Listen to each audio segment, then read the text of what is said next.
Hello friends, আরকে রয় সিডিউশন আপনাদের সকলকে সুস্বাগতম। বন্ধুরা, আজকের যে হাইকোর্টের যে আপডেট, সেই আপডেট ইতিমধ্যে আপনারা শুনে গেছেন। আমাদের যে আপার প্রাইমারির কেসটি ডিভিশন বেঞ্চে, মাননীয় সৌমেন স্যারের বেঞ্চে, ডিভিশন বেঞ্চে যে হিয়ারিং চলছিল, প্রায় সমস্ত হিয়ারিং প্রায় শেষের দিকে, আর মাত্র 2-3টা হিয়ারিংয়ের পরেই হয়তো ফাইনাল জাজমেন্ট তিনি দিতেন। তো সেই মুহূর্তে দাঁড়িয়ে আজকের যে আপডেট সেটা খুবই হতাশাগ্রস্ত, বেদনাদায়ক এবং খুবই দুর্দশাগ্রস্ত যারা আপার ক্যান্ডিডেট আছেন তাদের জন্য। বিশেষ করে আপামর যে রাজ্যবাসী আছে, যে শিক্ষা ব্যবস্থা, তার জন্য কিন্তু একটা খুবই দুঃখজনক খবর। তিনি মাননীয় সৌমেন সেন মহাশয়, তিনি ডিভিশন বেঞ্চে আমাদের আপারের যে কেসটি, সেই কেসটি তিনি আর দেখছেন না। বেঞ্চ তিনি চেঞ্জ করে দিলেন, তিনি আর দেখবেন না পরবর্তী সময়। তো এরকম একটা হতাশাজনক দিনে আপনারা যেমন দুঃখে, কষ্টে এবং হতাশায় ভুগছেন, বর্তমানে আপনারা একটা বিশাল বিরক্তিকর পরিস্থিতির মধ্য দিয়ে আপনারা এবং আমি সকলেরই আমরা বিরাজমান করছি। 10 বছরের যুগের একটা যবনিকার অবসান ঘটার সম্ভাবনা ছিল এই চলতি মাসের মধ্যেই, কিন্তু সেটা আর এই মুহূর্তে হচ্ছে না। এই খবরটি সকলের কাছেই কিন্তু আমাদের একটা দুঃখজনক। তো এই মতো অবস্থায় আপনাদের সাথে সময় দেওয়ার জন্য এবং আমার এই যে দুঃখের কথা আপনাদেরকে বলার জন্যই আজকে এই ভিডিওটি স্পেশালভাবে তৈরি করা। আমরা সকলেই ভেবেছিলাম, যখন ফার্স্ট কাউন্সেলিং আপার প্রাইমারি শুরু হলো, তখন আমরা খুবই পজিটিভ ছিলাম এবং কমিশনও বলেছিল যে সেকেন্ড কাউন্সেলিং সপ্তাহখানেক সময়ের মধ্যেই তারা শুরু করে দিবে, যদিও তারা শুরু করেননি। এবং কমিশনের তরফ থেকে যেটা সূত্র মারফত আমরা জানতে পেরেছিলাম যে ওনারা চেয়েছিলেন ফাইনাল জাজমেন্ট হওয়ার পরেই তারা সেকেন্ড কাউন্সেলিং শুরু করবেন এবং অ্যাপয়েন্টমেন্ট লেটার জয়েনিং দেওয়াও তারা শুরু করবেন, এবং যারা আপারের ক্যান্ডিডেট আছেন তারা সকলেই নতুন জীবন ফিরে পাবে এবং একটা বিশাল হতাশার যুগের, শিক্ষার অরাজকতার যে একটা যুগ সৃষ্টি হয়েছিল সেটারও একটা অবসান ঘটবে। কিন্তু সমস্ত কিছু শেষের দিকে এসেই কিন্তু বানচাল হয়ে গেল, তীরে এসে তরি ডুবে গেল। এমতো অবস্থায় আমাদের করণীয় কিছু করার নেই, সমস্ত কিছু এখন হাইকোর্টের উপর নির্ভর করছে। কবে আমরা নতুন বেঞ্চ পাবো এবং আপারের হিয়ারিং কবে শুরু হবে তার উপর সম্পূর্ণটা নির্ভর করছে। আপনারা হয়তো ইতিমধ্যে সকলেই জানেন যে এইরকম একটা জটিল পরিস্থিতির সৃষ্টি হওয়ার পেছনে যে কারণ, সেই কারণটি আপনারা সকলেই জানেন।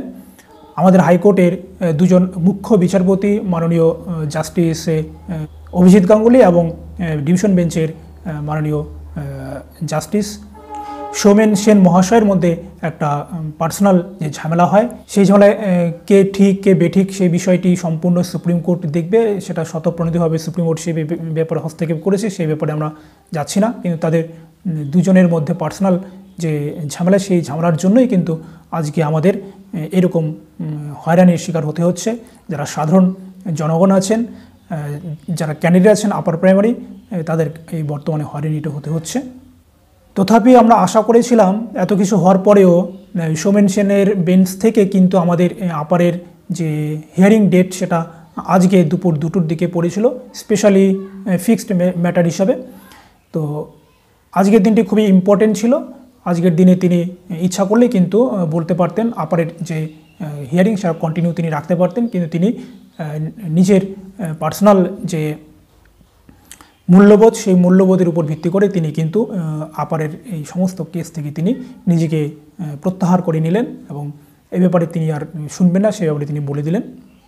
এমনিতেই এটা দীর্ঘদিনের একটি কোর্ট কেসের মাধ্যমে আমরা ঝুলে আছি।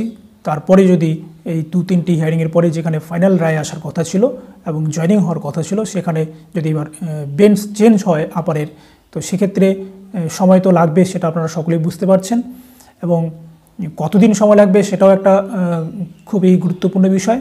আর আমরা ইতিমধ্যেই আপারের সঙ্গে পরিচিত, আপারের ক্ষেত্রেই বিভিন্ন রকম সমস্যাগুলো সৃষ্টি হয়। আপারের হিয়ারিং যেদিন পরে সেদিন কোর্টের কেউ না কেউ পরলোক গমন করেন, যার জন্য কোর্ট বন্ধ থাকে, এবং আপারের যখন হিয়ারিং প্রায় শেষের দিকে আসে তখন কোর্টের মধ্যে কিছু একটা ঘটনা ঘটে, যার জন্য বেঞ্চ চেঞ্জ হয়। এরকম আর এরকম ঘটনা কিন্তু আমরা ইতিমধ্যেই আপারের সঙ্গে পরিচিত। তো এটা স্বাভাবিক বলা যায়, এখানে অস্বাভাবিকের আমরা কিছু দেখতে পাচ্ছি না। আপার যে একটা দীর্ঘ যন্ত্রণার যুগ এবং দীর্ঘ যন্ত্রণার একটা সময় আমরা অতিক্রম করছি, সেটা আমাদের হয়তো ভাগ্যের মধ্যেই লেখা আছে।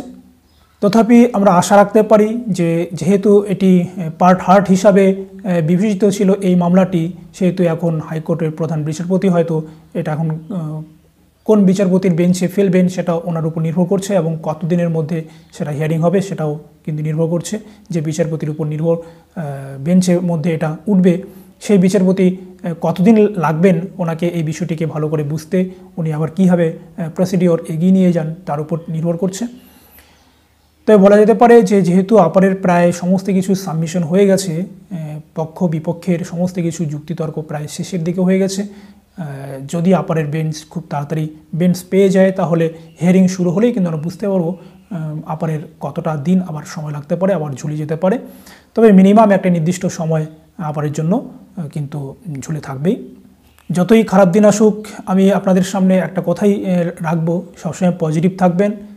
আপারের নিয়োগ তো অবশ্যই দিতেই হবে, সেটা আজ না হোক কাল অবশ্যই দিতেই হবে, যেহেতু আমরা একদম শেষ দোরগোড়ায় এসে পৌঁছে গেছি।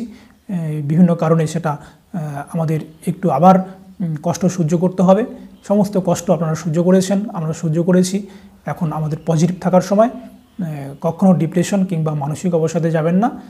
অবশ্যই আমাদের ভালো কিছু হবে এবং আপার বেঞ্চ পাবে খুব শীঘ্রই, এবং হিয়ারিং শুরু হবে এবং ফাইনাল রায় খুব দ্রুত বেরিয়ে আসবে, এটাই আমরা সকলে এখন আশা করছি। তার সাথে সাথে মঞ্চ তো আপনাদের পাশে আছেই। মঞ্চ বিভিন্ন রকমভাবে যতদূর তারা করার যোগ্যতা রাখে ঠিক ততটুকু তারা প্রতিনিয়ত করে যাচ্ছে। আপনারা জানেন সুশান্ত দা, মাহিদা সকলেই কিন্তু আমাদের জন্য, আপনাদের জন্য, এই দুঃখ থেকে বের হওয়ার জন্য তারা কিন্তু পথ খুঁজে চলেছেন। তাদের সাপোর্ট করবেন, আমাকেও সাপোর্ট করবেন এবং নিজেই পজিটিভ থাকবেন। নিয়োগ হবে অবশ্যই, সকলের মুখে হাসি ফুটবে, স্কুলগুলোর মধ্যে শিক্ষক নিয়োগ হবে এই আশা রাখছি। এবং আপনাদের যা কিছু কষ্টের কথা, যা কিছু মতামত, কবে বেঞ্চ পাবে, বেঞ্চ পেলেও কতদূর কীরকম হবে এবং চূড়ান্ত রায় দিতে কত সময় লাগতে পারে, সমস্ত বিষয়ে আপনাদের মনের মধ্যে যা কিছু আসছে আমার এই ভিডিওর মধ্যে কমেন্ট করবেন। এর ফলে আপনাদের মানসিক অবসাদের থেকেও কিছুটা আপনারা হালকা হবেন এবং পজিটিভ থাকতে পারবেন। তো সকলেই ভালো থাকবেন, আশা রাখবেন আপারে নিয়োগ হচ্ছেই, এই বলে আপনাদের সামনে থেকে বিদায় নিচ্ছি। ভালো থাকবেন, থ্যাঙ্কস।